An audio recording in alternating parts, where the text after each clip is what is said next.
अस्सलाम वालेकुम। मिस्टर ली ऑनलाइन में आपको खुशामदीद कहते हैं दोस्तों। जी हाँ, आज हम बात करेंगे शेंगन वीज़ा के हवाले से। शेंगन वीज़ा किस तरीके से, इसका क्या प्रोसीजर है, किस तरीके से आप अप्लाई करेंगे और कौन कौन से इंपॉर्टेंट डॉक्यूमेंट की ज़रूरत है, उसमें डॉक्यूमेंट में किन चीज़ों का ख्याल रखना है, वो सारा कुछ इस वीडियो में हम आपको बताएंगे। स्टेप बाई स्टेप आप इस वीडियो को स्किप कहीं भी ना करें और बल्कि आप उसको अच्छी तरीके से बस पेन लें, एक पेज लें और उसको नोट करते जाएं और दुनिया भर के यूरोपियन कंट्री का सैर करें। ये कौन सा वीज़ा होता है, ये कौन से लोग अप्लाई कर सकते हैं, कौन इसमें एलिजिबल है, कुछ आज हम आपको बताएंगे। और तो फिर आप हमारे वीडियो के साथ जुड़े रहें और ताकि आपको शेंगन वीज़ा के हवाले से पता चले कि ये वीज़ा किस तरह का होता है, ये क्या है और किस तरीके से इसमें हम अप्लाई कर सकते हैं और बेहतर प्रोसीजर क्या है। तो आज की वीडियो में साथ जुड़े रहें। अगर आप हमारे चैनल में नए हैं तो प्लीज़ हमारे चैनल को सब्सक्राइब करें, लाइक करें और शेयर करें मिस्टर अली ऑनलाइन को,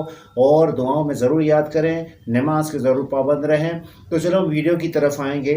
दोस्तों, शेंगन वीज़ा के हवाले से चूँकि आप जानते हैं कि ये मल्टी वीज़ा है और जिसमें ये होता है कि एक से ज़्यादा कंट्री में आप विज़िट कर सकते हैं। और इसमें शेंगन कंट्रीज चूँकि कुछ हैं जिनको मैं बता रहा हूँ, तकरीबन 26 के करीब हैं। तो इनमें से किसी भी एक कंट्री में आप अप्लाई कर सकते हैं, लेकिन अप्लाई करने का बेहतर तरीका क्या होगा वो सारा स्टेप आज हम आपको बता रहे हैं। तो स्टेप नंबर 1 जो है, सबसे पहला काम ये है, अगर आप चाहते हैं कि मैं शेंगन वीज़ा के लिए अप्लाई करूँ तो इस प्रोसेस को आप 6 महीने पहले शुरू करें। नंबर 1 स्टेप याद करें, 6 महीने 5 महीने पहले शुरू करें तमाम प्रोसीजर को, ताकि डॉक्यूमेंटेशन में कोई मिसिंग ना हो और कोई एट अ टाइम कोई प्रॉब्लम ना हो आपको। तो 6 मंथ 4 मंथ बिफोर आप क्या करेंगे, इस प्रोसेस को आप जारी रखेंगे। नंबर 2 स्टेप में यह है कि फाइनेंस स्टेटमेंट हमारा सही नहीं होता। कम से कम यह है कि अगर पाकिस्तानी हिसाब से हम लगा लें, रुपीज़ के हिसाब से लगा रहे हैं, तो आपको 15 से 20 लाख रुपए आपके अकाउंट में हो। तो इसको ज़्यादातर चूँकि बैंक स्टेटमेंट को नहीं देखा जाता, इसमें जिस तरीके से यूके वगैरह में अप्लाई कर लेते हैं स्टेटमेंट को ज़्यादा फोकस किया जाता है, लेकिन इसमें इतना ज़्यादा नहीं होता। लेकिन फिर भी आप कम से कम ये है कि 5 से लेकर 20 लाख तक, 5 से लेकर 15 लाख तक आप इस तरीके से रख सकते हैं स्टेटमेंट। और स्टेटमेंट बिल्कुल आपका मजबूत हो, ट्रांजेक्शन इस पर होने हो बेहतरीन तरीके से, और इस स्टेटमेंट को भी आप जमा करेंगे। नंबर 3 स्टेप के हवाले से अगर मैं बताऊं तो नंबर 3 स्टेप में ये है कि आपको, अगर आप शादीशुदा हैं तो आप क्या करें, मैरिज सर्टिफिकेट ज़रूर आप ओके कर लें। और नादरा से बना हुआ मैरिज सर्टिफिकेट हो, मतलब गवर्नमेंट से बना हुआ मैरिज सर्टिफिकेट हो। अगर आपका नहीं बना तो इसकी भी प्रोसीजर आप अभी से कर लें, ये 6 मंथ में इसी ड्यूरेशन में। इसके अलावा अगर आपके बच्चे हैं तो आप उन चाइल्ड सर्टिफिकेट को भी आप ओके कर लें। चाइल्ड सर्टिफिकेट भी आपका पास हो जो गवर्नमेंट का तस्दीक शुदा हो, मतलब नादरा का हो।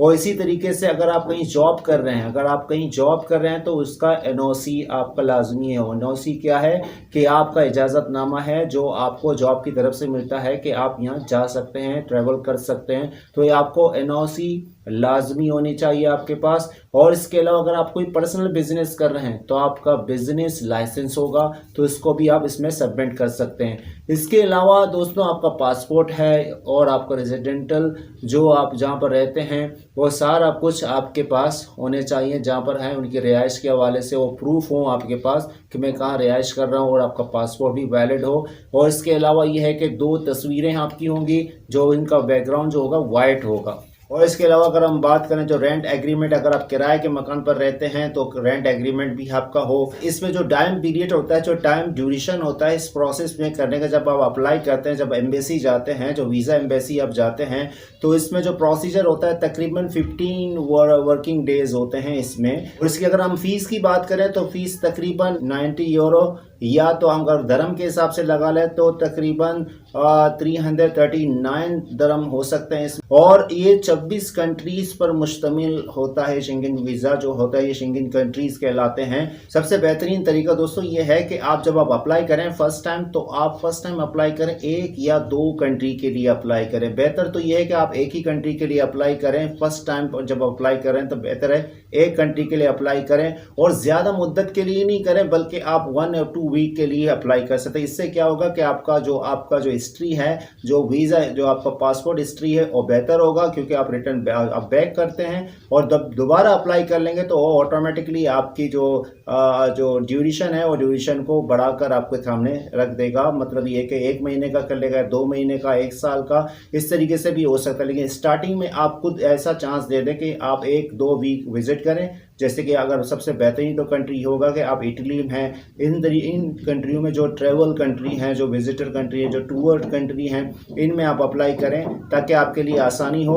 और जब आप बैक करेंगे देन आप दोबारा जब अप्लाई कर लेंगे तो वो ड्यूरेशन को खुद ब खुद बढ़ा लेंगे। अब उनकी मर्जी पर है वो कितने टाइम पर कितने ड्यूरेशन के लिए आपको वीज़ा देंगे शेंगन वीज़ा से। और इसके अलावा ये है कि आप अपना टोटल जो टूर है, टोटल जो आप टूर कर रहे हैं, ट्रेवल कर रहे हैं, उसकी पूरी डिटेल आपके पास हो, आपके नॉलेज में हो, क्या क्या करना है, मैं वहाँ जाकर क्या करूँगा, पूरा फॉर्म, आपका फॉर्म जो आपको दिया जाएगा वो फॉर्म में कोई ऐसा हिस्सा ना हो जो आप उसको फिल ना करें। कंप्लीट फॉर्म आपको फिलअप करना है, कोई गलत चीज़ नहीं डालें, कोई ऑप्शन वाली चीज़ें, जो भी ऑप्शन आ रहे हैं उन ऑप्शनों को सही आप फिल करेंगे। और जो आप विजिट करें, जिस कंट्री में आप विजिट कर रहे हैं उसमें टाइम पीरियड वगैरह कहाँ रहना है, कैसे करना है वगैरह सारा कुछ आप बिल्कुल डिटेल से आप डालें। कोई ऐसी चीज़ अपनी तरफ से नहीं डालें जिसको आप ना करना चाहें या नहीं करना चाह रहे हो। तो बेहतर ये है कि आप फॉर्म को फिलअप करेंगे, कंप्लीट फिलअप करेंगे, कोई हिस्सा नहीं छोड़ेंगे। और इसके अलावा ये कि पूरी आपका ट्रेवल जो डिटेल है वो आपके पास मौजूद हो ताकि आप फॉर्म को सही तरीके से फिलअप कर सकें। तो ये था शेंगन वीज़ा के कुछ इंपॉर्टेंट हवाले से मैंने कुछ बातें की हैं और आपको मैंने बताया, कुछ पॉइंट्स बताए हैं। इन पॉइंट्स को आप अपने जहन में करें, जब भी आप अप्लाई कर लें तो इंशाल्लाह ताला आपका काम ज़रूर होगा। अगर आप उम्मीद रखते हैं, अगर आप ख्वाहिश रखते हैं कि यूरोप के असीम मनाजिर को आप देख सकें, यूरोप के उन जगहों को आप देख सकें जो आपको ख्वाबों में आए, तो इनको लिए आपको इस वीज़ा के लिए अप्लाई करना पड़ेगा। ये आसान नहीं है लेकिन मुश्किल भी नहीं है। Everything possible if you want. हाँ जी हाँ, अगर आप चाहते हैं तो कोशिश करेंगे तो आपको ज़रूर हासिल होगा। लेकिन अगर इंसान का तरीका ही सही नहीं होगा और प्रोसीजर ही सही नहीं करेगा तो फिर मायूसी होगी आपके मुकद्दर में। जी हाँ, मायूसी तो होगी क्योंकि आपने प्रोसीजर सही नहीं किया, क्योंकि आपको जो रास्ता दिया गया जा रहा है उस रास्ते से हटकर आप किसी और रास्ते की तरफ जाओगे तो कभी मंजिल तक नहीं पहुँचोगे। तो हमारी दुआ है इंशाअल्लाह ताला अल्लाह आपको कामयाब करे, अल्लाह आपके रिस्क में बरकत दे, नमाज के पाबंद रहें, दुआओं में ज़रूर याद करें। Thank you very much.